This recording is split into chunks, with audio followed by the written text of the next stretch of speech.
حدیث سے یہ پتہ چلتا ہے، ہمیں صحیح حدیث سے پتہ چلتا ہے کہ قرب قیامت میں جب مسلمان بہت کسمہ پرسی میں ہوں گے تو خراسان سے لشکر اٹھے گا۔ خراسان یہ افغانستان اور ایران کا حصہ، اس علاقے کو نبی صلی اللہ علیہ وسلم کے دور میں خراسان کہا جاتا ہے، جس میں قندھار بھی آتا ہے، ایران کا بھی حصہ آتا ہے اس میں۔ تو یہاں سے لشکر اٹھے گا، مجاہدین لڑیں گے بہت بڑی تعداد میں، دنیا میں جہاد ہوگا کیونکہ مسلمان ظلم کی چکی میں پس کے تنگ آ چکے ہوں گے، اور لڑتے لڑتے حدیث میں آتا ہے اتنی بڑی بڑی لڑائیاں ہوں گی کہ 1/3 مسلمان شہید ہو جائیں گے اس میں، 1/3 مجاہدین جو لڑنے والے ہوں گے، اور 1/3 جو ہوں گے وہ میدان جنگ سے بھاگ جائیں گے، اور 1/3 کو اللہ فتح عطا فرمائے گا۔ تو جو 1/3 میدان جنگ سے بھاگ جائیں گے، نبی صلی اللہ علیہ وسلم نے فرمایا ان کی توبہ کبھی قبول نہیں ہوگی۔ جو 1/3 شہید ہو جائیں گے وہ افضل ترین شہداء ہوں گے اس وقت کے، اور 1/3 کو اللہ تعالیٰ غلبہ عطا فرمائیں گے۔ ایک واقعہ تو ہمیں قرب قیامت میں نبی صلی اللہ علیہ وسلم سے یہ ملتا ہے صحیح حدیث سے۔ دوسرا ہمیں یہ ملتا ہے کہ قرب قیامت ہی میں مسلمان کسمہ پرسی کا شکار ہوں گے،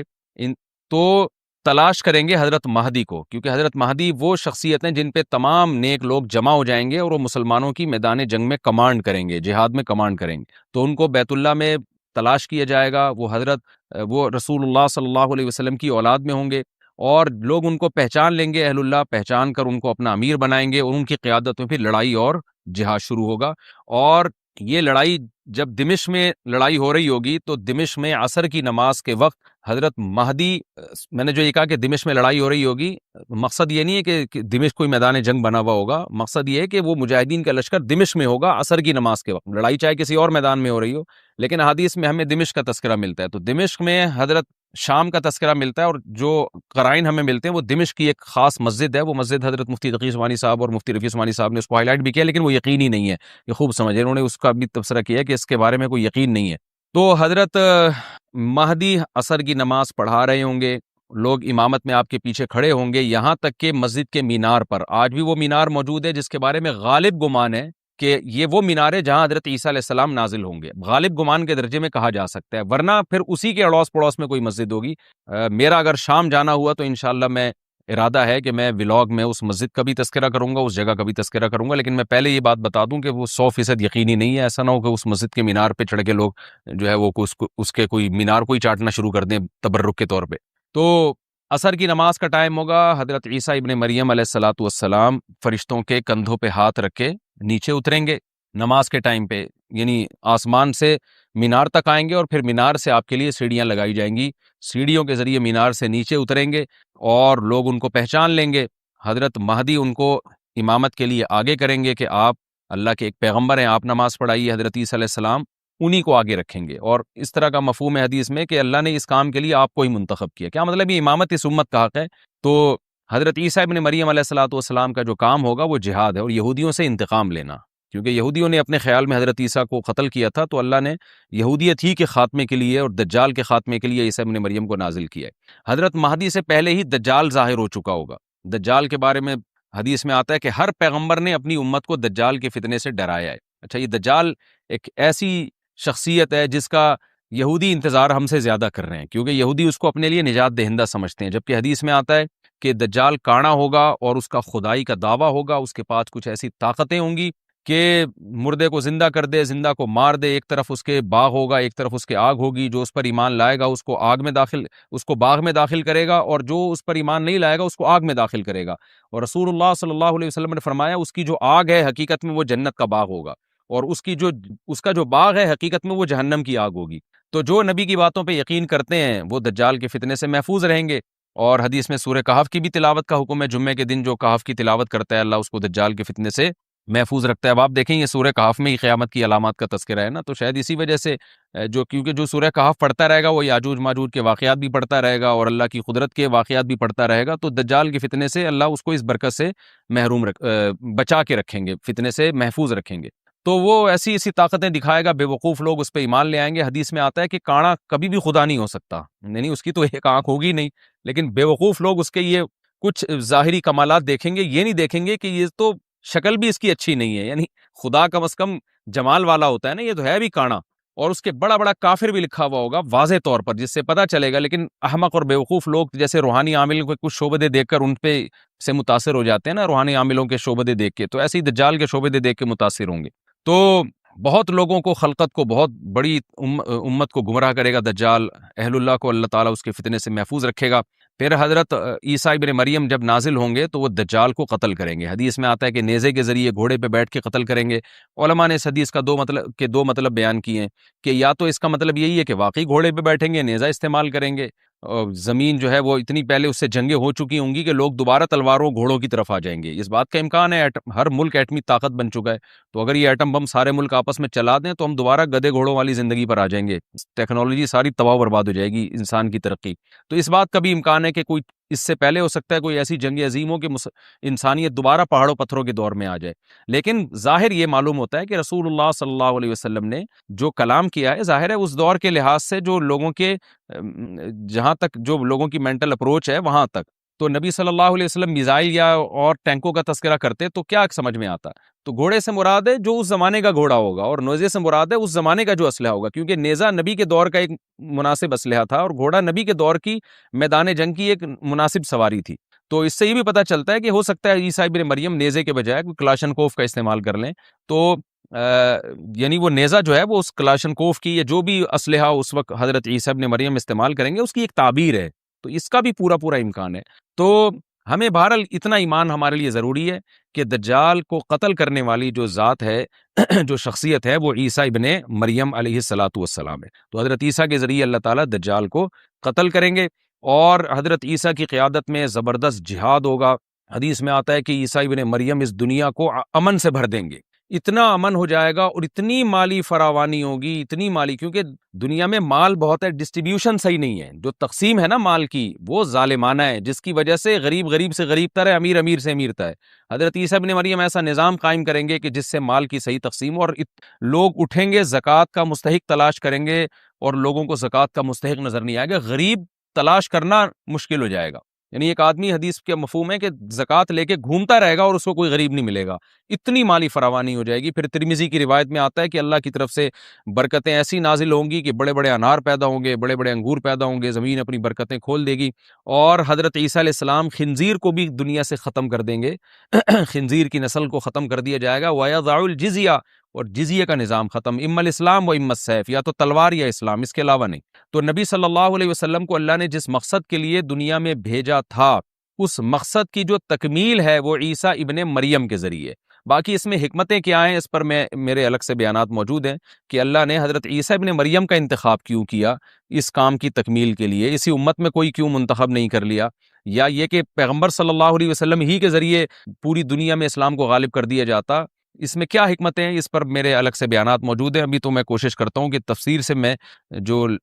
ٹو دا پوائنٹ بات ہے اس سے یہاں اس لیکچر میں نہ ہٹوں۔ تو اسی وقت میں حضرت عیسیٰ ابن مریم اس کو یاجوج ماجوج کو قتل کریں گے اور دنیا انصاف سے بھر جائے گی، اور اللہ تعالیٰ نے جو پیغمبروں کو دنیا میں بھیجا تھا اس کا مقصد کیفیت اور کمیت دونوں لحاظ سے حاصل ہو جائے گا۔ اس کے بعد پھر آہستہ آہستہ دنیا میں زوال شروع ہوگا، اور پھر جب پوری دنیا کے لوگ زوال کا شکار ہوتے ہوتے کفر کی طرف جائیں گے، گناہوں کی طرف، اور حدیث میں آتا ہے جب تک ایک شخص بھی اللہ کا نام لینے والا ہوگا اس دنیا پر قیامت نہیں آئے گی، یہاں تک کہ آخری شخص جب دنیا سے اٹھے گا جو اللہ کا نام لیا کرتا تھا، تو اس کے بعد اللہ تعالیٰ سور پھونکیں گے، جبریل کو حکم دیں گے سور پھونکنے کا، اور اس دنیا کو تباہ و برباد کر دیا جائے گا۔ تو آگے قرآن کہتا ہے وَنُفِخَ فِي الصُّورِ، اور پھر سور میں پھونکا جائے گا، فَجَمَعْنَاهُمْ جَمْعًا، پھر ہم ان تمام انسانوں کو جمع کر دیں گے، وَعَرَضْنَا جَهَنَّمَ يَوْمَئِذٍ لِّلْكَافِرِينَ عَرْضًا، اور قیامت کے دن ہم جہنم کو یومئذ، جس دن ایسا ہوگا یعنی جس دن سور پھونکا جائے گا، یہ دوسرا سور مراد ہے، لِلْكَافِرِينَ عَرْضًا، کافروں کے سامنے پیش کر دیں گے، الَّذِينَ كَانَتْ أَعْيُنُهُمْ فِي غِطَاءٍ عَنْ ذِكْرِي، یہ وہ لوگ ہیں جن کی آنکھیں میری یاد سے پردے میں پڑی ہوئی تھیں، یعنی میری یاد کی چیزیں ان کو نظر ہی نہیں آتی تھیں، غفلت میں پڑی ہوئی تھی جن کی آنکھیں، وَكَانُوا لَا يَسْتَطِيعُونَ السَّمْعَ، اور یہ سننے کی صلاحیت بھی نہیں رکھتے تھے، نہ حق بات سنتے تھے نہ حق دیکھتے تھے، بس اپنے خواہشات کی جو چیزیں ہیں وہ ان کو اچھی لگتی تھیں اور وہی ان کو سمجھ میں آتی تھیں۔ تو یہ ہمارا رکوع الحمدللہ کمپلیٹ ہو گیا۔ اس رکوع میں ہمیں بہت سارے اسباق ملتے ہیں، میں نمبر وار اس کو مختصراً بیان کر دیتا ہوں۔ پہلی بات تو یہ کہ دیکھیں اللہ تعالیٰ نے کیسے کیسے بادشاہ دنیا میں بھیجے ہیں اور کتنے پاورفل بادشاہ۔ حضرت ذوالقرنین کا نام ہی قرن والا، دو کناروں والا، زمین کے بہت بڑے حصے کو حضرت ذوالقرنین نے فتح کیا، اور اللہ کے نیک بندے کیسے اللہ کے راستے میں لڑتے رہے ہیں، تو یہ جو لوگ بیٹھ جاتے ہیں نا بس عبادت کرو اور لڑائی وڑائی اسلام میں ہے ہی نہیں، یہ دنیا میں کوئی بھی عقل مند اس نظریے کا حامی نہیں ہوگا۔ تو طاقت اور قوت کی اسلام میں بہت زیادہ اہمیت ہے۔ اس سے ہمیں یہ بھی پتہ چلتا ہے کہ اپنے ملک کی، خاص طور پر اسلامی ملک کی جو فوجی قوتیں ہیں، جو فوجی طاقتیں ہیں، ان کی ہمیں قدر کرنی چاہیے، کیونکہ اگر کوئی بھی ملک عسکری لحاظ سے کمزور ہو جائے، کیونکہ اللہ تعالیٰ تو جو عسکری لحاظ سے طاقتور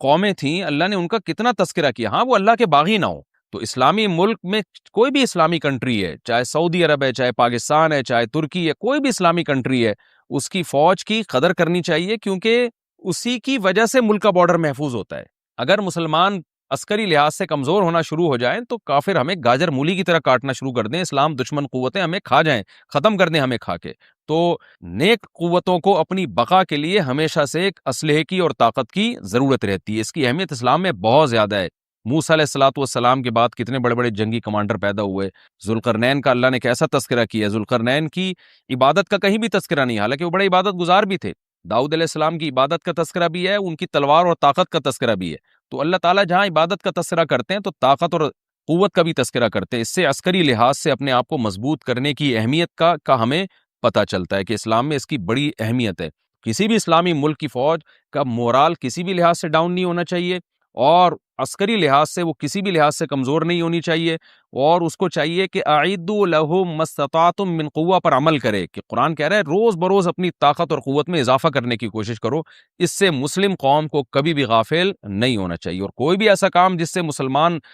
قوتیں اور طاقتیں کمزور ہونا شروع ہو جائیں، اس کام سے ہمیں بچنا چاہیے۔ دوسری بات ہمیں یہ پتہ چلی کہ اللہ تعالیٰ نے اہل اسلام کے ذمے پوری دنیا کی ذمہ داری لگائی ہے، کسی ایک ملک کی نہیں۔ جتنے بھی پیغمبر آئے ہیں جب وہ دنیا فتح کرنا شروع کی ہے تو کہیں رکے نہیں ہیں وہ کہ بھئی یہاں تک، اس سے آگے نہیں جانا، ان کی صلاحیت ہی ختم ہو گئی ہو، وسائل ہی ختم ہو گئے ہوں تو الگ بات ہے۔ تو پوری دنیا ہے جس میں اللہ کے دین کو غالب کرنا ہے، اب اس کا طریقہ کیا ہوگا، ظاہر ہے جو جس زمانے میں سوٹیبل طریقہ ہو وہ اختیار کیا جائے گا۔ تو حضرت ذوالقرنین پہلے انتہائی مشرق کی طرف گئے ہیں، جہاں سورج نکلتا ہے تو وہاں سے جہاں سے آبادی شروع ہو رہی ہے، اور ان کا خیال تھا کہ اب آگے آبادی نہیں ہے تو پھر جا کے سٹاپ کیا ہے۔ مغرب میں بھی ایسے ہی، شمال میں بھی ایسے ہی۔ تو ہمیں جب دیکھتے ہیں کہ جب صحابہ کرام نے دنیا فتح کرنا شروع کی ہے تو ہمیں مسلمان کمانڈروں میں بھی ایسے واقعات ملتے ہیں کہ وہ علاقے فتح کرتے کرتے سمندر کے کنارے پہنچے اور انہوں نے سمندر کو دیکھ کے کہا کہ تیرے آگے بھی آبادی ہوتی نا تو ہم اللہ کا کلمہ وہاں بھی بلند کرتے۔ تو یہ دور تھا مسلمانوں کا، اور یہ عیسیٰ ابن مریم دوبارہ پھر وہی کریں گے، پوری دنیا کو فتح کریں گے۔ تو حضرت ذوالقرنین کے اس واقعے سے پتہ چلتا ہے کہ پوری دنیا کی ذمہ داری اللہ نے ہمیشہ سے اہل اللہ پہ لگائی ہے، اور وہ پوری دنیا میں اللہ کے دین کو غالب کرنے کی کوشش میں ہمیشہ سے لگے رہے ہیں۔ تیسری بات ہمیں پتہ چلتی ہے کہ اسباب اور وسائل کی اہمیت۔ حضرت ذوالقرنین نے جب اتنا پہاڑوں کے بیچ میں اتنا یعنی لوہے کی پلیٹیں لگا کے، تانبا پگھلا کے آہنی دیوار بنائی ہے تو خوش ہوئے ہیں، ھذا رحمت من ربی، یہ میرے رب کی رحمت ہے، تبھی تو اللہ کا شکر ادا کیا نا، خوشی پہ شکر ادا کیا جاتا ہے۔ تو اس سے یہ بھی پتہ چلتا ہے کہ سائنس اور ٹیکنالوجی، دیکھیں یہ کام ٹیکنالوجی کے بغیر ممکن نہیں تھا، تبھی تو اس قوم نے کہا نا ذوالقرنین سے کہ ہم پیسے آپ کو دیں گے، لیکن ہمارے پاس وہ وسائل نہیں ہیں، وہ ٹیکنالوجی نہیں ہے ہمارے پاس۔ اور بظاہر ایسا لگتا ہے کہ ان کے پاس لوہا بھی تھا، تانبا بھی تھا، کیونکہ حضرت ذوالقرنین اب یہ تو نہیں ہے نا کہ زمین کے مشرق کی طرف دوبارہ لوہا جمع کرنے گئے ہوں، تو وہیں سے جو کچھ ہوگا نکالا ہوگا۔ تو وسائل اس قوم کے پاس تھے، ٹیکنالوجی نہیں تھی کہ اس لوہے کو اور اس تانبے کو پگھلا کے دونوں پہاڑوں کے بیچ میں پلیٹیں کیسے بنانی ہیں اور ان کو کیسے ان کے بیچ میں تانبا کر کے کہانی دیوار بنائی ہے، یہ ٹیکنالوجی ان کے پاس نہیں تھی۔